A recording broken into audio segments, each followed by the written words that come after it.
Pessoal, esse é o escapamento alumínio SS da Roncar. Ele tem um barulho legal e tal. Esse meu já tá faz 3 meses que eu tô usando.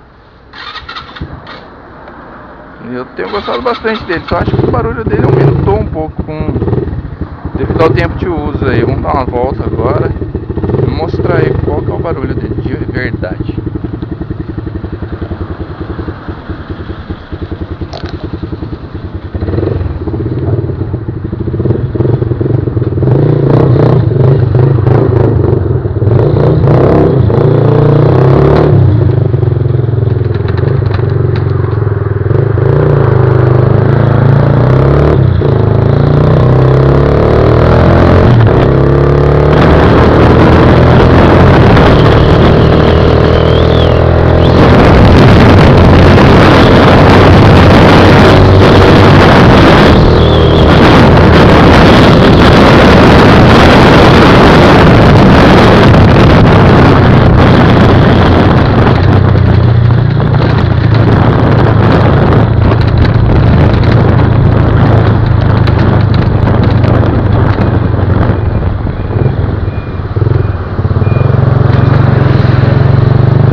do ronco dele, desse escapamento, o barulho dele é bem grave, né?